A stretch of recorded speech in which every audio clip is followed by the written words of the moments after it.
Hey everybody, welcome to another Intro to Java programming video. In this video, we're going to start with the basics of arrays.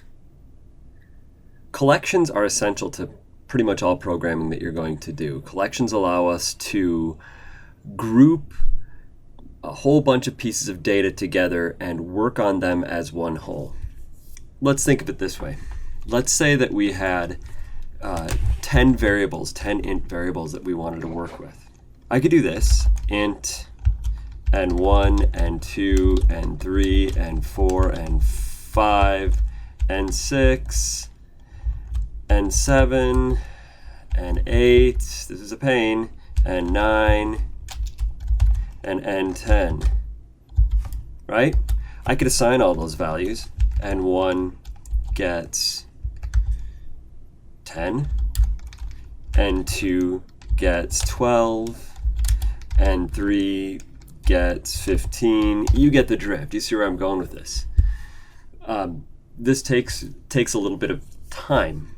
Now, if I wanted to sum all of these values up, I could very easily do that, like int sum gets n1 plus n2 plus n3 plus n4 plus n5, and I've got an error there. I can fix that right now. And, I could go on and on until I get up to plus n10, which would, it would be a fair amount of work, but ultimately it's not too difficult to do that, right? But what if my data set was larger? Oftentimes in programming, you're going to work with data sets that are much larger than 10 values. Let's just say that we wanted to take a look at all student GPAs at school. Our college might have a few thousand GPAs, right? A few thousand students. That's a few thousand GPAs. In order to deal with that, I would have to make a few thousand variables. Now, I could do that, but that might take some time. It might take a lot of lines of code. I could also very easily, search through those and look for the highest GPA of the bunch, and I could do that with, an if-else chain that is, thousands and thousands and thousands of lines long. That would get really, really messy. In fact, it would get to the point where it's just not doable. So in order to deal with situations like this, where we have very large sets of data, we don't use individual variables. We use collections. Let's take a look at the most fundamental collection in Java. It's called the array. I'm going to make an array of ints, int nums. Now, this is just a variable called nums. If I want to make it an array, I have to add the square braces. Those square braces denote that this variable here is a collection. It's an array. It's a one-dimensional collection. This is the first step. This is declaration. And this is going to be like any other object that we create. We have to declare it and we have to instantiate it.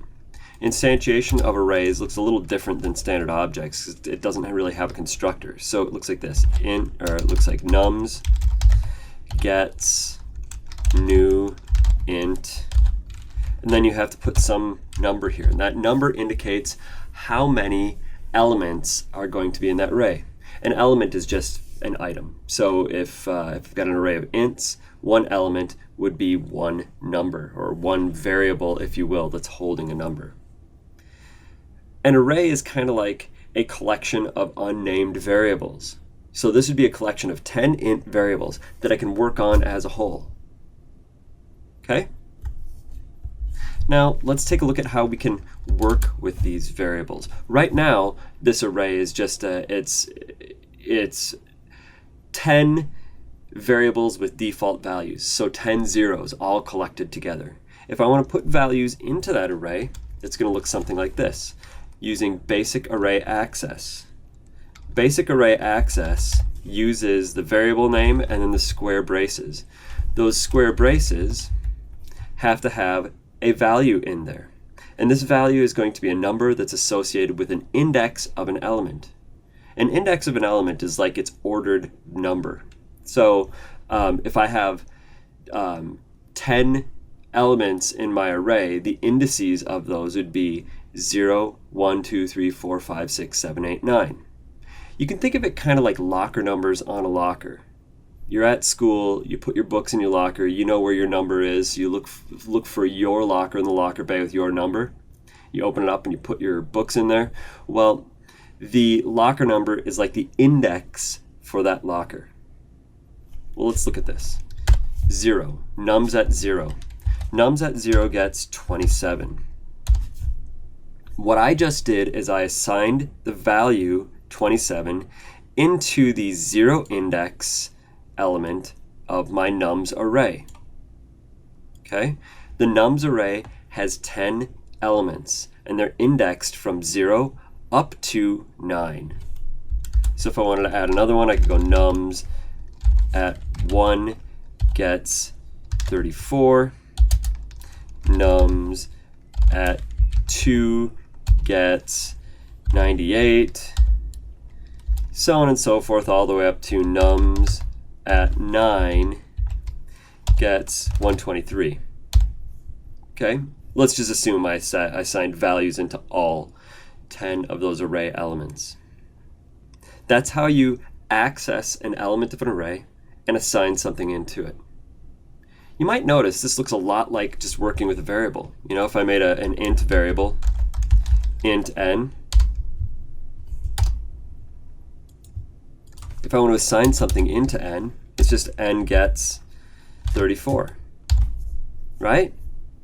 Well, assigning something into an array is exactly the same. The only difference is I'm choosing which cell or which element of that array I want to assign the number into. So, in short, this is declaring an array. This is creating the array or instantiating it. This is accessing an array to assign something into it. All right, now let's see how we can use the values that are stored in an array. First thing I'm going to do is I'm going to just do a quick println statement.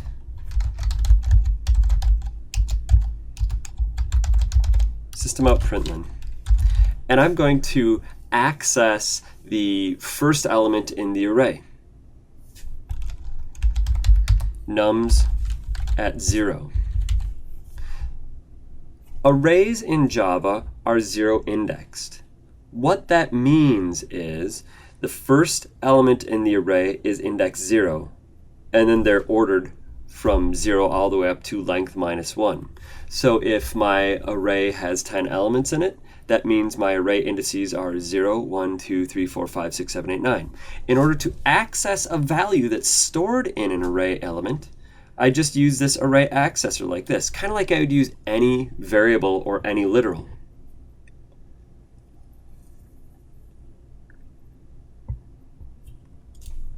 All right, now I can do anything with an array element that I would do with any variable. For example, I could take n and assign the value nums at 1 into it. Okay? Pretty simple. I can do calculations with it. I could do something like sum or int sum gets nums at 0 plus nums at 1. Anything that I could do with a variable, I could do with array elements. Neat, huh? Okay, that's the very basic fundamentals of working with arrays. Arrays can be of any type. They could be of primitives, they could be of object reference types. So I could throw ints, shorts, doubles, longs, bytes, booleans, whatever I want into an array. I could also use reference types, things like JText fields, images, strings, you name it, I can throw it into there. Arrays can hold anything, but like anything in Java, arrays are strictly typed. So if I make an array of ints, I cannot put strings in there. If I make an array of strings, I can't put doubles or images in there. I can only put strings in a string array. I can only put ints in an int array, so on and so forth. All right, let's move on to some more interesting problems.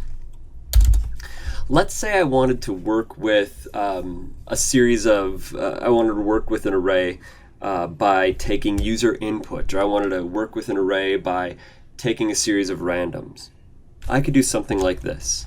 I could go for int I is 0, I less than nums dot length I plus plus. What I've done here is I've set up a loop, and this loop is for something called a linear traversal. Linear traversal is the most basic and fundamental algorithm you need to know for working with collections. A linear traversal is a loop that's going to allow us to access every element in order in our collection. So what I'm doing with this one is I'm going to start at 0 and go up to, but not including nums.length. And what I could do is I could do something like this. If I wanted to, I could just do nums at I gets 0, and what that's doing is it's going to assign 0 into every element of the array. Now let's take a look at why. This loop is a repetition statement. It's going to repeat everything that's in between these braces over and over and over and over until we meet the loop end condition. It's starting at 0 and it's ending at nums dot length. It's not going to go through nums dot length, it'll stop there. So if our length of our array is 10, it will stop after it finishes the iteration 9, which is the 10th iteration, because you'd have 0, 1, 2, 3, 4, 5, 6, 7, 8, 9. That's 10 iterations, but it would stop when 9 is done. If it gets to 10, it can't get in there because 10 is the length. 10 is not less than 10, so we wouldn't be able to get in. Now let's think about what's happening in the body. We're using our control variable here in our array accessor. So at iteration 0, nums at 0, it's going to get the value 0. Nums at 1, it's going to get the value 1. Nums at 2, it's going to get the value 0. Nums at 3, it's going to get the value 0. Nums at 4, it's going to get the value 0, all the way up until it gets to the very end, and it's going to just put zeros in every single one of those elements of the array. Well, that's not very interesting. That's just filling up an array with zeros. You could do that. But what if we wanted to maybe fill it up with randoms between 1 and 10 exclusive? Maybe make it just single-digit numbers. I could do something like this. Int math.random times 10. And there we go. We're going to have between 0 and 10 exclusive, so it's not going to get 9, or it's not going to get 10, but it'll get 0. 0 through 9. That would give us a series of randoms. I've filled it up. Now, if I wanted to print them all out, I could just do an access loop. So it's going to be the same exact loop. So I'll just copy it, paste it down here, and then inside of here, instead of assigning something into the array, what I'm going to do is I'm going to have a print statement, and I will print out nums at I. So think of it this way. We're going to access this loop because I is 0, and the first iteration through, nums is 0, and it's going to get the first value in that array and print it out. Let's just test this and see what it does.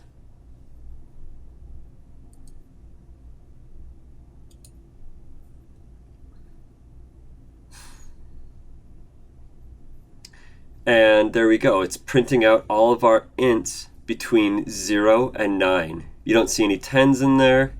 You don't see any anything higher than 10 or anything lower than 0. This 27 was from right here, where we printed out nums at 0 because it had 27 in it before.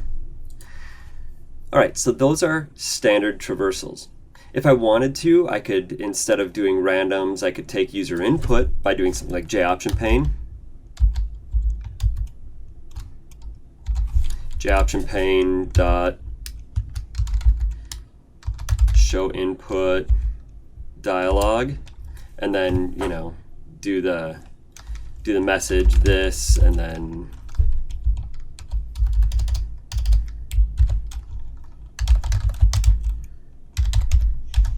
enter a number. And there we go. I would have to also parse this to an int, so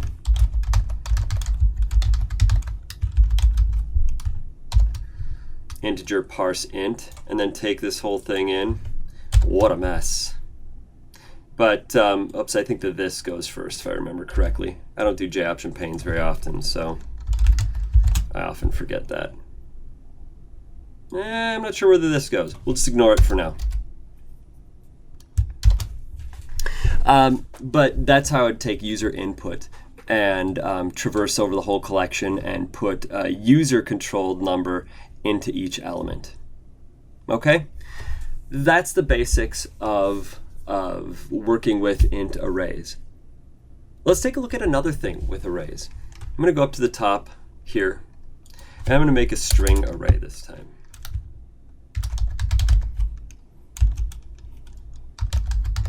Call it words. To make it an array, it's got to have the square braces. And I'm going to do something new. I'm going to make something called an Array Initializer. Sometimes you know what your data set is when you're writing your program. Sometimes you don't. For example, if you wanted to take in user input to fill up an array, you don't know the data set when you write the program. So you would have to kind of program more in general. You would just sort of declare and instantiate and figure out how many items you want, and then you let the user enter it. But sometimes you know what the values are, so you use an Array Initializer. An Array Initializer looks like this. You have your type followed by your brackets, followed by your identifier, and then you have the assignment operator in curly braces, and in the curly braces you make a comma-separated list of the values you want. 1, 2, 3, horse, red, car. All right, those are a bunch of words that I threw into an array. What I've done is I've made an array that is 6 elements long, and each element is filled with a string. So now if I did a traversal over this, let's see, I'm going to grab my traversal loop here. I'm just going to edit some things. So it's not going to be nums, it's going to be words.length. And I'm going to do words at I. So what I'm doing here is I've got a standard linear traversal for int I is 0, while I is less than words.length. So if words is 6 long, this is going to iterate 6 times starting at 0. So 0, 1, 2, 3, 4, 5. And then I++. And then in here I've got a print line statement. And in the parameter of the print line statement, I'm accessing each element of the words array. So words at I. I'm using that control variable to pick which element I want to print out with each iteration. So the first iteration through I is 0, so it'll print out the first word. It would print out 1. Second iteration through, it would be 1, so it would print out index 1 of the array, which would be the value 2. And then it would print out 3, then horse, then red, then car. Let's see if it did what I thought it would do.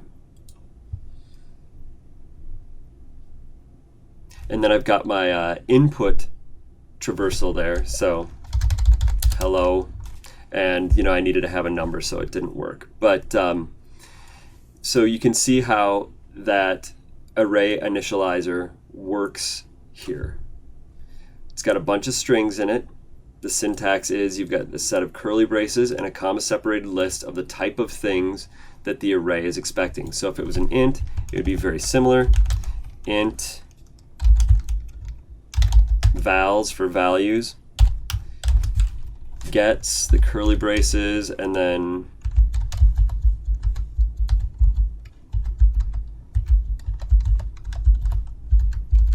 there you go. You would have an array of ints called vals, and it's that many numbers long. What is that, maybe 10 or something? 1, 2, 3, 4, 5, 6, 7, 8, 9, 10, 11, 12. 12 ints long. So there you have it. That is the very basics of arrays. In future videos, we're going to go a little bit deeper. We're going to actually put these arrays to work to do things. We're going to set up some basic GUIs and put images into arrays and then show images on the screen. We're going to make a basic GUI that's going to have some strings that we will output, and then we're going to make a basic GUI that's going to take in user input on a text field, and then when you're done entering a whole bunch of data into the text field, you will submit it and it'll write all those values out to a text area, and then we'll do a basic search function on that data as well. All of the examples you're going to see here will lead up to making a translator project where you will have a text field and a submit button, and you will type an English word into the text field, you'll hit the submit button, and it will give you the translation of that word in a language of your choice. And it will use arrays worked in parallel. So you'll have an English array and then another language array like Spanish, and all of the indices will correlate with one another. So element 0 of the Spanish array and English array will be translated words. So maybe element 0 is sun for English, and it would be el sol for Spanish. And then cat for English in element 1, and gato in Spanish in element 1. And then element 2, you just kind of go on, and each of the elements would correlate with one another.